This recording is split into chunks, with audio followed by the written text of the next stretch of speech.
ഇത്തവണ വളരെ കാര്യമായി തന്നെയാണ് മൂന്നാം സീറ്റ് ആവശ്യപ്പെടുന്നത് എന്നായിരുന്നു ആഴ്ചകൾക്ക് മുൻപ് മാധ്യമങ്ങളോട് പി.കെ. കുഞ്ഞാലിക്കുട്ടി പറഞ്ഞത്.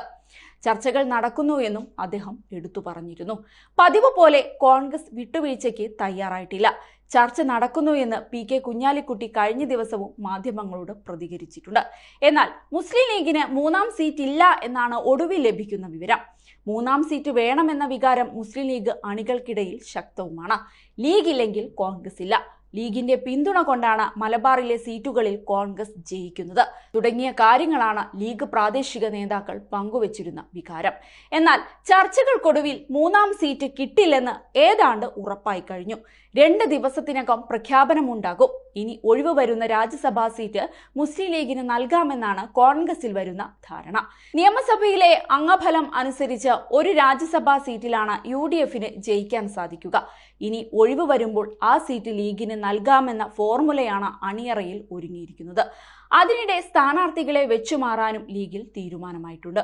പൊന്നാനി ലോക്സഭാ മണ്ഡലത്തിൽ ET മുഹമ്മദ് ബഷീർ ഇനി മത്സരിക്കില്ല. പകരം അദ്ദേഹം മലപ്പുറം ലോക്സഭാ മണ്ഡലത്തിലേക്ക് മാറും. പൊന്നാനിയിൽ പകരം അബ്ദുൽ സമദ് സമദാനി ലീഗ് സ്ഥാനാർത്ഥിയാകും. യുവ നേതാക്കളെ പരിഗണിക്കണമെന്ന് ആവശ്യം ഉയർന്നിരുന്നുവെങ്കിലും അതുണ്ടാകില്ലെന്നാണ് വിവരം. പലരും ഭാഷാ പ്രശ്നങ്ങൾ സൂചിപ്പിച്ച് പിന്നോട്ട് വലിയുകയും ചെയ്തു. പൊന്നാനിയേക്കാൾ മുസ്ലിം ലീഗിന് ഉറപ്പുള്ള മണ്ഡലമാണ് മലപ്പുറം. ഇവിടേക്ക് മാറാൻ ET മുഹമ്മദ് ബഷീറിനും താൽപ്പര്യമുണ്ട്. ഇക്കാര്യം പാർട്ടി പരിഗണിച്ചുവെന്നാണ് സൂചന. 2 ദിവസത്തിനകം മുസ്ലിം ലീഗ് സ്ഥാനാർത്ഥികളെ പ്രഖ്യാപിക്കും. മാർച്ച് 5-ന് ശേഷം ലോക്സഭാ തെരഞ്ഞെടുപ്പ് പ്രഖ്യാപനമുണ്ടാകുമെന്ന് ലീഗ് നേതാക്കൾ കരുതുന്നുണ്ട്. ഏപ്രിൽ പകുതിയിലാകും വോട്ടെടുപ്പ് എന്നും അവർ പറയുന്നു.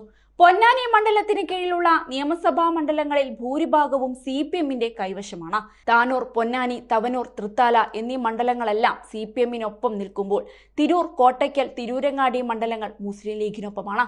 എന്നാൽ ലോക്സഭാ തെരഞ്ഞെടുപ്പിലെ ട്രെൻഡ് വേറെയാണെന്ന് ലീഗ് നേതാക്കൾ പ്രതീക്ഷ പങ്കുവയ്ക്കുന്നുണ്ട്.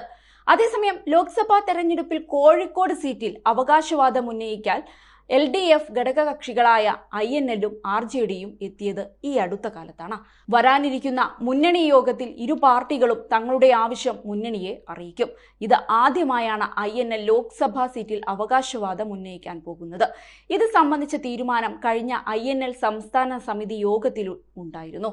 നിയമസഭാ തെരഞ്ഞെടുപ്പിൽ മുസ്ലിം ലീഗിനെ തോൽപ്പിച്ച് കോഴിക്കോട് സൗത്ത് മണ്ഡലം പിടിച്ചെടുത്തതിന്റെ അടിസ്ഥാനത്തിൽ പാർട്ടിക്ക് ലോക്സഭാ സീറ്റും ആവശ്യപ്പെടാമെന്നാണ് പാർട്ടിയിലെ പൊതുവികാരം.